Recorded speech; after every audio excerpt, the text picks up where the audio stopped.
Okay, welcome to tonight's town board meeting, Wednesday, January 28th, 2026 at 6 p.m. And could everybody stand for pledge of allegiance? Ashley, can you lead us off? United States to the republic which stands one nation under God, indivisible, liberty and justice for all. Everybody, please remain standing for those that have served in harm's way.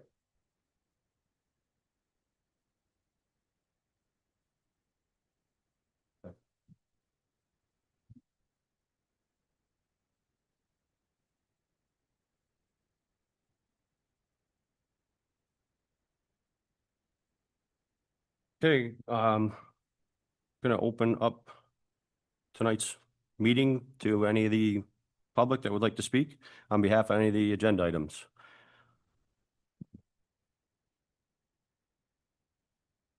And if you could, please state your name and address. Hey, I'm Jay Reardon, Pony Lane, Cicero. This will be hopefully my last comment here before the board for a while. You have item number 5 here on the list. And I would like to draw your attention to the planning board hearing about this zoning change. The zoning change is fine. The zoning change is not the issue. Zoning change is sensible and logical. But at the planning board hearing on January 21st, if you watch it on the video, if you weren't there in person, start from 6 minutes, 20 seconds in, you will see a ton of confusion about a whole bunch of documents that were approved by this board last year. Those documents include, last 2 years actually, 2024 and 2025. Those documents include an overlay district. Those documents include design standards. Those documents include a comprehensive plan. Those documents include the current zoning regulations. This is utterly confusing, and you can see this in the way the planning board discussed this at their January 21st meeting. As you proceed to schedule the public hearing for February 11th, which makes a lot of sense. I'm very glad you're doing a public hearing. That's great. The zoning is not the issue. I mean, this is fine. Nobody's going to object to this. You will have one person come forth to support it and nobody in opposition. But the fact that there are a bunch of documents out there that are in some ways contradictory to one another and that don't exactly tie together in a comprehensive, sensible way is a communications problem. And it's a communications problem for anybody who might want to do building or development in Cicero going forward. And so I urge you, take the time between now and February 11th when the public hearing is going to be scheduled and make that communication more clear. Specific ways you can do that is to mention that there is a comprehensive plan, there are overlay districts, there are current zoning regulations, there are design standards. How do these all fit together? This is a town board issue. And better communication, I think, by the town supervisor who is not here in order to do this would be really, really beneficial so that everybody understands what the rules are going forward without having to pester folks like Kate or Steve with excessive phone calls. Thank you.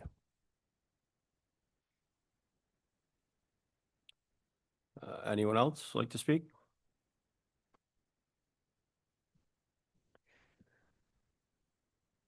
Okay, seeing there's no further speakers, public input's closed.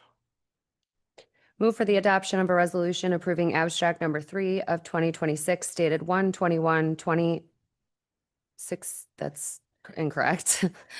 2026. Abstract number 4 dated 1/28/2026. Second. Okay, moved in second to adopt the resolution. Do we have any discussion?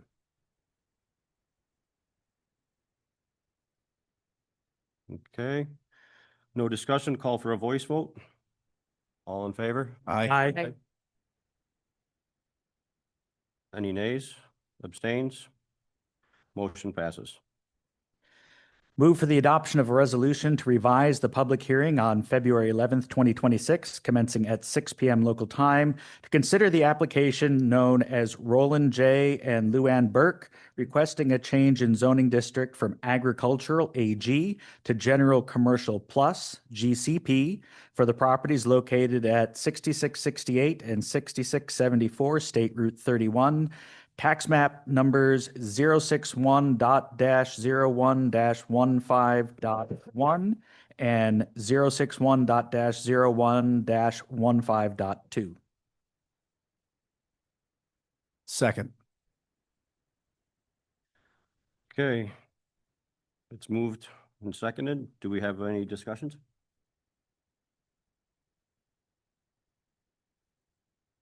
Okay, seeing there's no discussion, we'll go to a voice vote. All in favor, say aye. Aye. Motion has passed. Supervisor Santucci appoints Sue Ellen Burgess Thompson at part-time regular secretary to the town supervisor. Move for the adoption of the resolution to approve an hourly rate of $18.50 to Sue Ellen Burgess Thompson as part-time regularly salary or secretary to the town supervisor with a start date on or about January 30th, 2026, budget code 001-1220-0100-0000. Second.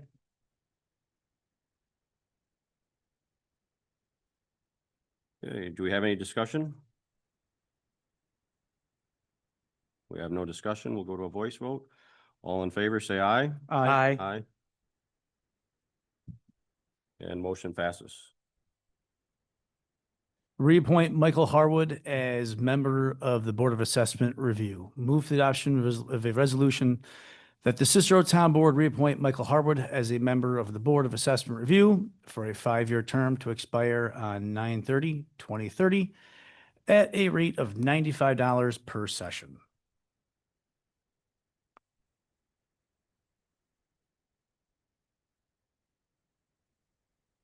We have a second? Second. Okay, any discussion? Yeah, how many people applied to this position?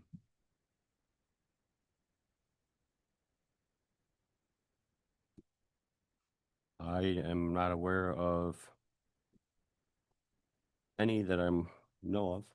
Do we want to wait to try to get new people on this board? I am in favor of, as you have said before, trying to get new people on the boards.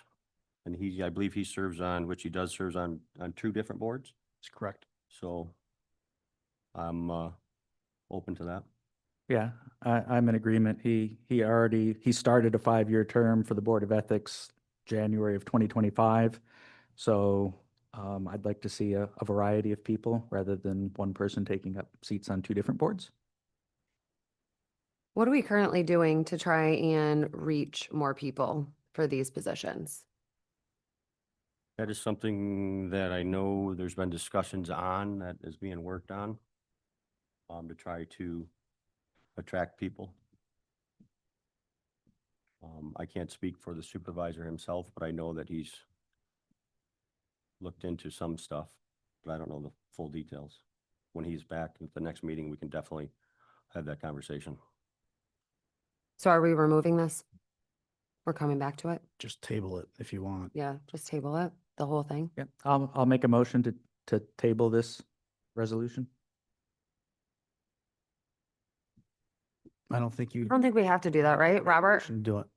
If we're just skipping this and basically taking it off the agenda. Well, we've already taken up the motion. You can withdraw the motion. Okay. The other thing, if you make a motion to lay it on the table, then you have to make a motion to take it off the table. Yeah, whatever. so let's It's just better take just it to- off. Let's take it off Yeah. the table and, Okay. okay.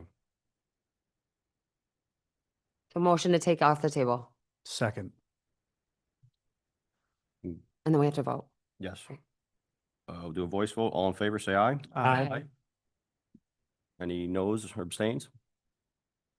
Okay. Move to adopt a resolution approving the bids, specifications for the property maintenance code violations contract and establishing February 13th, 2026 at 11 a.m. as the deadline for bid submission. All bids shall be submitted to the Cicero Town Clerk, 8236 Brewerton Road, Cicero, New York, 13039. Second. Okay. Again, for this as well, what are we doing to make sure that people know about it? We'll enter discussion then. Well, we're in discussion now, right? I seconded it. Yeah, I mean, aren't there procurement standards that govern what we would have to, because of the size of this contract? I don't know what the value is, but if it's over what, 20,000 or something, it requires, It gets advertised in the So- paper. That's really what happens. And I think Tracy may post it internally. This is a contract, although the fees don't come from, it's paid by the property owner. They Oh. get billed for these things, and then if they don't pay them, it gets put on their taxes and the county reimburses us. so it doesn't end up costing us anything at the end. No. Any more discussion?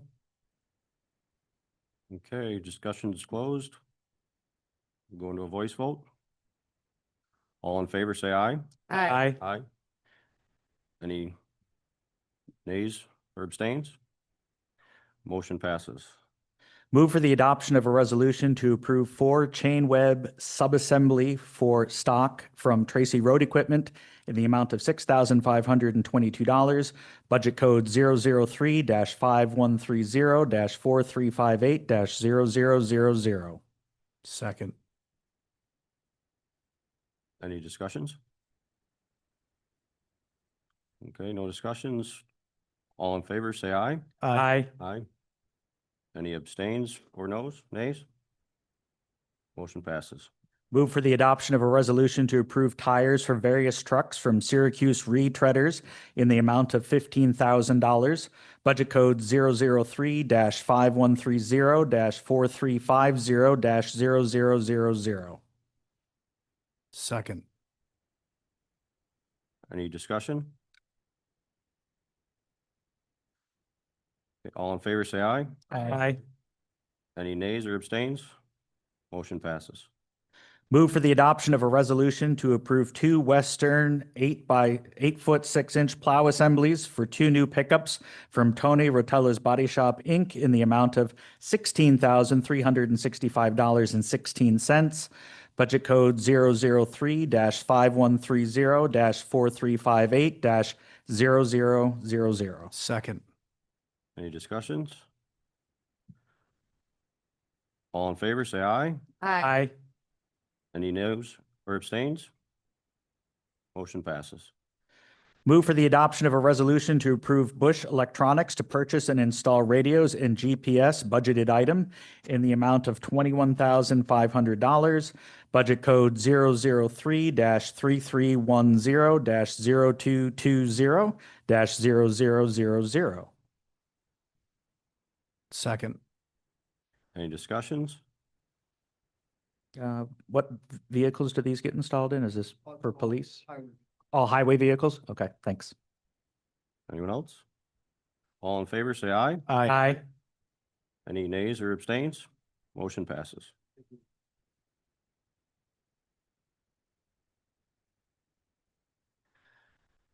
Resolution authorizing the items listed below pursuant to requirements of the New York State Pollutant Discharge Elimination System municipality separate from storm sewer system general permits.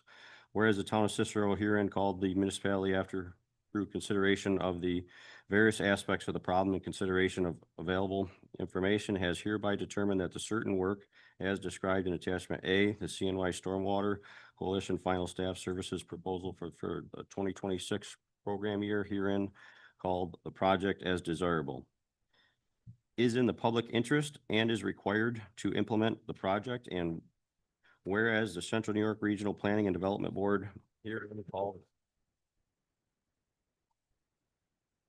Board has approved program planning and implementation assistance pertaining to the requirements of the New York State Pollutant Discharge Elimination System SPDES, Stormwater Phase 2 General Permit for Municipal Separate Storm Sewer System. MS4, operators since 2002, and whereas the board has proposed staff and education assistance services in support of sustaining the CNY Stormwater Coalition and to provide a regional public education outreach and training compliance program to reduce municipal staff burdens, ensure consistency, provide widespread priority audience targeting the most efficient use of limited municipal funds by distributing total program cost over a number of entities within a 12-month timeframe. Now therefore be it resolved by the Town of Cicero Board that Robert Santucci, Town Supervisor, or such person's successor in the office is representative authorized to act on behalf of the municipal government body in all matters related to the project. 2, that the municipality agree that it will fund its portion of the program cost in the amount of $3,600 and that those funds will be made available to the board upon receipt of invoice. 3, that one certified copy of this resolution will be prepared and sent to the board upon adoption. 4, that this resolution take effect immediately. Second. Any discussion? All in favor, say aye. Aye. Any noes or abstains? Motion passes. Skyler Road Pumping Station Pump Replacement. Move for the adoption of the resolution approving the purchase of 2 pumps for the Skyler Road Pumping Station from Shire Martin Process Equipment in the amount of $14,136 from County Contract 10912. The pumping station is down to 1 working pump from 1977. The pumps will be considered by OCDWEP, budget code 092-8012-4000-0000. Second. Any discussion? All in favor? Aye. Say Aye. Any noes or abstains? Motion passes. Award of drainage maintenance and improvement contract. The adoption resolution to award the town's drainage maintenance and improvement contract to LaFleur Constructors, Inc. and approve the supervisor to sign all related documents. Bids were received on January 22nd, 2026, with LaFleur Contractors being the only bidder. The bid of $265,600 established the labor and equipment unit prices for the town's 2026 drainage work, up to $500,000 approved in the budget. Budget code 060-8540-4000-0000. Second. Any discussion? Yeah. It's a shame only one organization applied, but I have to say LaFleur has been excellent with what they have done for us the last couple of years, especially on the backyard drainage specifically. Any other discussion? Comments? All in favor, say aye. Aye. Aye. Motion, or any noes or abstains? Motion passes. New York State DCJS Law Enforcement Equipment Grant Contract. Move the adoption of resolution to approve a $32,000 New York State DCJS Law Enforcement Equipment Grant Contract number T633371 for the Cicero Police Department. Second. Any discussion? All in favor, say aye. Aye. Any noes or abstains? Motion passes.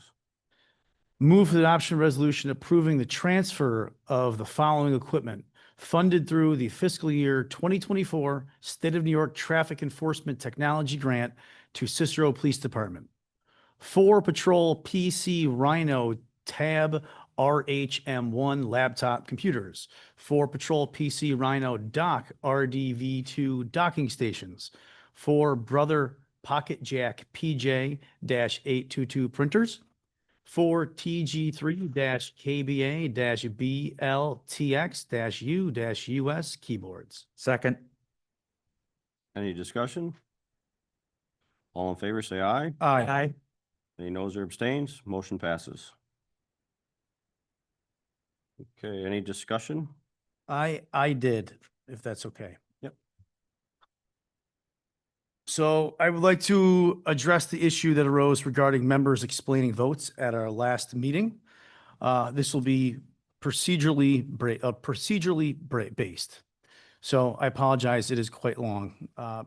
For more than 12 years, this board has consistently allowed members to explain their votes during both roll call and non-roll call voting, openly and without objection, including at meetings held in front of council and across multiple boards and chairs. It is therefore not an isolated exception or informal courtesy. It is a long-standing established procedural custom of this board. Under Robert's Rules of Order newly revised, edition 12, which is the current and most recent edition that matters, Robert's Rules expressly recognizes a well-established custom has the force of a rule unless it conflicts with applicable law, a charter provision, or formally adopted rules. This is set out by Robert's Rules, Section 225, Custom, and reinforced by Robert's Rules of Order, Section 214 through 216, Rules of Assembly, which make clear that Robert's Rules applies only in the absence of controlling law, adopted rules, or established custom. There is no provision in New York state law, our town code, or our adopted rules that prohibits members from explaining their votes. Under the hierarchy recognized by Robert's Rules, this board's longstanding custom therefore controls. There has also been reference to Section 45 of Robert's Rules, including 45(7), which states that a member has no right to explain their vote during voting because that would amount to debate after debate has closed. That language reflects the default rule under Robert's Rules, namely that renewed argument or persuasion is not permitted once voting begins. However, Section 45 must be read together with Section 2, which makes clear the established custom governs where it exists. Section 45 addresses voting mechanics. It does not override a long-standing procedural practice adopted by a body and consistently applied over time. Importantly, the concern addressed in Section 45(7) is preventing renewed debate or interruption during voting. This board's longstanding practice of allowing brief explanations as part of voting response has not reopened debate, delayed votes, or impaired order. It has functioned smoothly, consistently for over a decade and has therefore become the governing procedure of this body. It is also important to understand Robert's Rules functions in practice. Robert's Rules prescribes a formal meeting structure, including a specific order of business, motions-driven debate, and tightly sequenced procedures. This board does not follow the structure rigidly. We operate by agenda, allow discussion outside of formal debate, and routinely modify procedure by long-standing practice. Those procedures are not violations. They are explicitly recognized and permitted under Robert's Rules through custom. Given that reality, it is inconsistent to selectively enforce one sentence from Robert's Rules while the broader meeting structure itself operates by custom. Custom governs meeting procedure here, and it governs voting practice in the same way. This practice is also not unique to this board. Many people in this room, including members of this board, have personally witnessed this practice here in these meetings, also where members have routinely explained their votes during both roll call and non-roll call voting. In addition, many town boards, village boards, and other public bodies across Onondaga County follow the same practice as part of open deliberation. This makes it fair to ask, factually and respectfully, why a practice that has been widely accepted here and elsewhere is suddenly being treated as a problem now. From a statutory standpoint, New York State Open Meetings Law provides important context. Public Officers Law 100 states that it is essential that the public business be conducted openly so the public may observe the performance of public officials. While the law does not require members to explain their votes, it clearly favors openness and public understanding of governmental decision-making. allowing elected officials to briefly explain their votes, particularly when dissenting, and then it advances that purpose. Finally, I want to address the constitutional context carefully and accurately. I recognize that this board may regulate procedure, time, and manner in order to conduct business.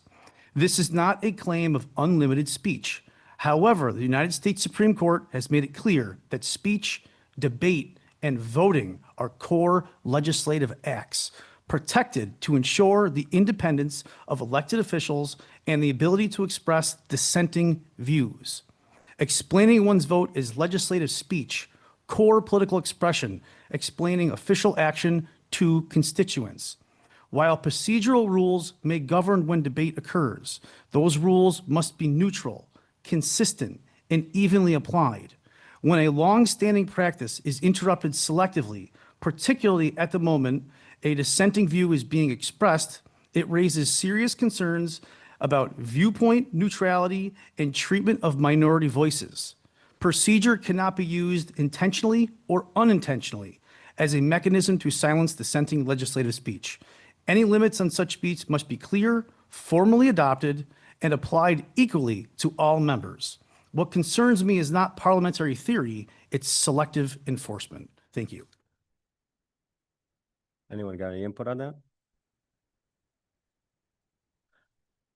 I guess my thought is I've always thought Robert's rules is probably overkill for governing rules for a small board like this. It's really designed for larger parliamentary procedures. So it's, it's thick. If there is concern amongst the board that our rule system should be adjusted, readdressed, thought about, I would suggest that we do that then, because I agree that custom does supersede. So if we really want to change things, if that's the whole board's will, or not the whole majority of the board's will, then we should do that. And while doing that, I think we should simplify it down to, some very basic rules that this board would follow. Again, I don't know that we need to do that exercise other than to establish consistency if that's how we want to spend our time. I guess those are my thoughts on it. So I wasn't here last meeting, so I don't know what the contention was in terms of communicating why you're voting. But I kind of got wind from it afterwards. I appreciate all of your diligence in researching all of the facts, Mike, because I'm sure that took some time. So I appreciate that.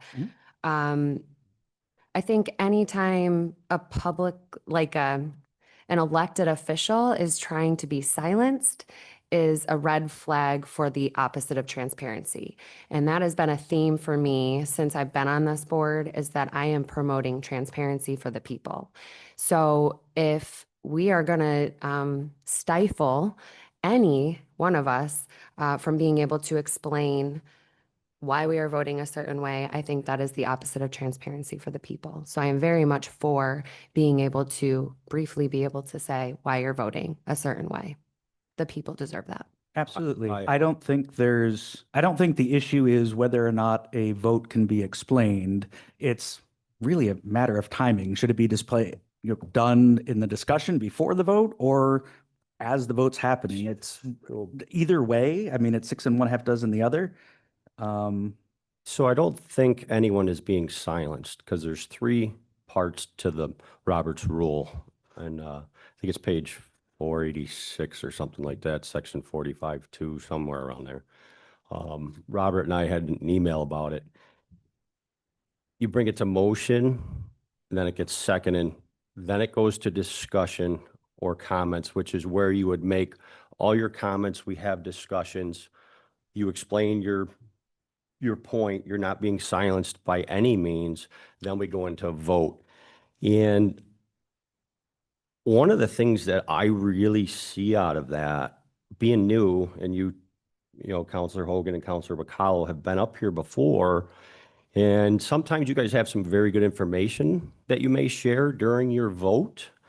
And we all say that we're here in the best interest of the taxpayers and the residents of the town of Cicero. So therefore, if we share that information as we should during our discussion time, it will help everyone on this board make the best interest or decision in the best interest for our taxpayers. And holding it for a vote when everyone else has already voted, to me, that's not in the best interest of our taxpayers. And Robert, Actually, as I think about it, if either way somebody's going to vote, I would like to hear the reasoning before the vote because it may persuade me differently on that point. Oh, I hadn't thought of it that way. Maybe I should reconsider my stance. So I do think it's a good idea. I mean, I don't care. It could be at both points, but to share the information on somebody's thought processes, something they've researched, some reason why they're going to vote one way or another, it would be helpful to me to hear that before we actually cast the vote because it may influence my vote. I 100% agree with that. And that's why we have the discussions like we're having now to do things better for Cicero and the residents of the town of Cicero, our taxpayers, which is why we were elected and what we're here to do. But I do agree with Councilor Bacallo that the standing practice has been this. So if it is, again, something that the majority of the board wants to change, then the majority of the board has to formally act to make that change. Otherwise, it can keep going as it is. So I believe he's correct in that. And I'm going to refer to Robert on this because I know he might probably want to have a comment on it. I like this discussion. It's a good discussion, really. 100%. Chris, you're right that the board is free to enact your own rules in terms of what, overriding Robert's rules if you wanted to do that. I think the Robert's rules are clear that once the vote's called, it's called and it's a yes or no or, approve or not. So it's really a board decision. If you want to make that change, we can do that. I can write a resolution if, however you want to do it. If you want to clarify it, at this point, I'd call it a clarifying resolution because, Councilor Bacallo is right. That's how it's been done in the past. So that's that's the default. So, I will, whatever the board's preference is, I'll help you write up. I like the idea of having the open discussion and comments because it could help make decisions on votes. A last minute conversation before you walked in the door, you may have, some information, and I don't understand why you wouldn't want to share the information and save it for when you're doing the vote. Because that's not demonstrating the best interest of the taxpayers, in my opinion. I mean, you're specifying that every time someone says it during their vote, they haven't said it in discussion, which I think is not accurate. That is So- 100% accurate. No, that's not accurate. The last meeting, no one had comments and then they had discussions during the vote. That's why it was brought up. Okay. In my opinion, I think elected officials should be free to speak why they are voting a certain way when they want to say that. So then you would like us to reopen the vote on the Roberts rules and That's my opinion. have the attorney write something up different. Well, I don't think we need to reopen anything if we're going to just continue that practice. That's been our standing Just practice. adjust it. If Right. that's been the standard practice, then you don't have to reopen anything. If you want to, if the board wants to clarify, this is how we're going to do it going forward, that's fine too. However you want. Yeah, I'm 100%. As if we're going to have it during the discussion, you can speak it during the vote. I would go with that, but it should be just talked about during the comments and discussions as well. Why don't we do this? Why don't I ask the board to submit whatever your position is to me and send me an email or whatever, and I'll take a look and start working on something. Sounds good. Try to make some kind of consensus here. Just re-hammering home my point was by custom Mhm. supersedes section 45. Understood. Yeah, that's it. That's all. That's all. No, absolutely. That's it. Yeah. I just look at it as we voted to follow Robert's rules. That's why I brought it up because To your other- point, some other right? people had talked to me about You it are as well. both correct. To your point, right? That's the You're both correct. that's the beauty of this, I guess, is Yeah. You're both right. So yeah, And then- and Then I got something else. the meetings itself, Yeah. like our meeting structure, that doesn't follow Robert's Rules of Order either. No. Right? So when I talk about selective, I read it, so sorry, selective enforcement, Mhm. like you're walking the edge there, right? So that was it. Just my biggest thing is let's do our open discussion, communicate with each other in the best interest of the taxpayers. That's what you guys are doing. I like it. Okay, I always yeah, do. I like your suggestion, Robert. I don't know if everybody else Yeah. feels the same, or if we just want to let sleeping dogs lie and just keep going as we are. I mean, obviously, this is not casting a vote, so. Yeah. All right. Communication. Okay, I've got one thing to read. It's a notice. Attention taxpayers, it's come to our attention that you may have not received a copy of your property tax for 2026 via mail. You do not need to be mailed a bill to make your payment. If you need a copy, you can go to ongov.net, click on property tax information, view bills, enter your address, and there you can view, print, or make a payment. There is a 3% fee for all credit card and debit payments and a $20 fee for electronic check. You may also call 315-752-1180, extension 503, or stop by the Town of Cicero Town Hall and have a copy of your bill printed off. We're open Monday through Friday, 8 a.m. to 4 p.m., with the exception of our extended hours for the last 3 days of the collection before penalty, which are 1/29/2026, 1/30/2026, and 2/2/2026, 7:30 a.m. to 6 p.m.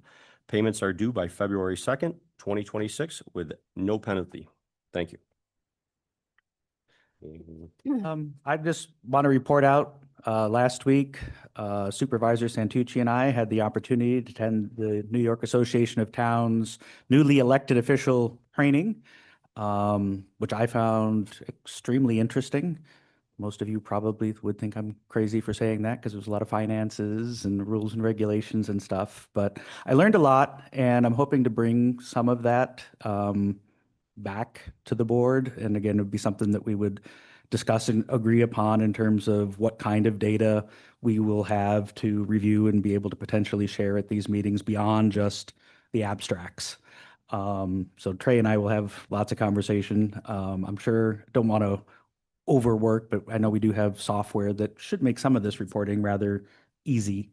So I just, I'm excited about some of the things I learned and how we might be even more transparent with you all. Any more discussion? I did have one more.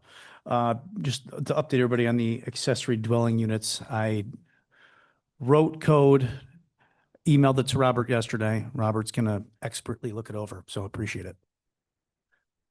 Oh, and thank you to Chris and his team for keeping our roads clear. It's Yes.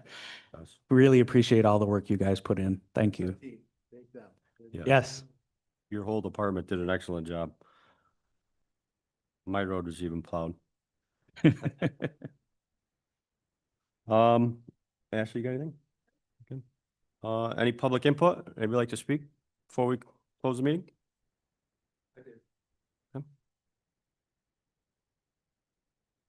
Hello, my name is Michael Golden. I'm a local resident. Full transparency, I'm on Tourmaline Drive, which is technically Clay. I'm right on the border. My kids attend CNS schools. I live most of my life here in Cicero. I wanted to speak to you guys to see about how we might be able to reconsider legal cannabis or legal retail dispensaries in the town of Cicero. I am been a legal operator at the Hire Company in the city of Syracuse for the last 2 years. I've also been an advocate for about 4 years, working on the legislation to alleviate some stigma around cannabis as well. I spoke with Supervisor Aragano a few months back regarding this, just stopped by as well to see if it may be brought back into consideration for the board. I've emailed all of you as well as new Supervisor Santucci as well. Not sure if it definitely could be in your spam folders. Not sure if you guys have seen it. Just making you aware of some of the towns like Bordertown that have changed courses and opted in, towns like Henrietta that has brought in $750,000 worth of new tax revenue from just 2 dispensaries, and were able to lower their residents' property tax from that as well, as 3% of every dollar goes directly to the township. that the dispensary is headquartered in. So at my dispensary in Syracuse, I definitely service Cicero residents either in person or via delivery as well, which they're able to do. But unfortunately, the town of Cicero or my kids' sports teams or any of that don't receive any of that income as the retail space is not headquartered in there. Again, I am a parent with 3 children. Well, one just graduated, 2 children in CNS high school, and am very prevalently concerned with, keeping it safe from children and things like that, which is also something that having legal licensed dispensaries does to help as far as quell the illegal smoke shops. As you guys are probably aware, the ones in Cicero have all been cited and had to brandish the sticker for selling illicit cannabis as well, which, doesn't get ID. There's all sorts of safety hazards with that as well. So I didn't know in particular how to perhaps have that added to the agenda or added to the discussion, as I was here for the original opt-out meeting back in 2021 in December. December 11th, I believe. And I believe it was about 3-2, and you guys were waiting on some more information from the state at the time on, how these things would be regulated. You remember better than me. And Robert, correct me if I'm wrong, it has to go through the regular process that everything goes through, right? Well, in this case, I believe this board opted out Yeah. back. There's two types of licensing. There's cannabis sales operations, and there's consumption places where they can have where there's consumption. So there's 2 types of licensing. I think the board opted out of both of those in the past. So it would be a question of opting back in if the board wanted to do that. That's what it's about. I mean, that's what it would take. I know how to do it if the board wanted to go that route. At the time, there wasn't, all the retail regulations weren't out, when the state put the deadline for towns to opt in. So I believe the stance at the time was to wait and see exactly which some towns took, to see exactly what we're opting into, because once you're opted in, you can't opt out. But if you're opted out, you can later opt in. I operate just a Correct. solely retail space. There's no consumption on site whatsoever in front of or around the store. Consumption on site is a separate license type that hasn't came out yet, but some retailers do have special use permits that they can allow that, but that would of course be upon the township's zoning procedures and things like that. So you can't have direct control over that as well. Yeah, you're welcome. Thank you. I would like, if you could send more information regarding this so I could kind of do my own research to see how the positives and negatives would play out for the town of Cicero. Right off the bat, my concerns are regarding safety of the kids and not having as much access to it. I think it's getting a little out of control, frankly. I also would want to know what other towns are doing this, not just Syracuse, and what kind of experience there is in other surrounding towns that are similar to ours, positives, negatives. Yeah, in this issue and any other issues that that people want to bring forth, I'm always open to learning. So I did not receive an email. I know there's been some issues with the email address, whether New York is spelled out or just NY, but please resend it and I'll take a look. And again, any other issues too, please send them along. It's .gov. It's NY, not New York. Yeah. There was some confusion with that too. Yeah, because I didn't receive any emails, so if you could resend them out, to us, we can look into it. Thank you. Any more public input? Okay, can we make a motion to adjourn? So moved? Okay,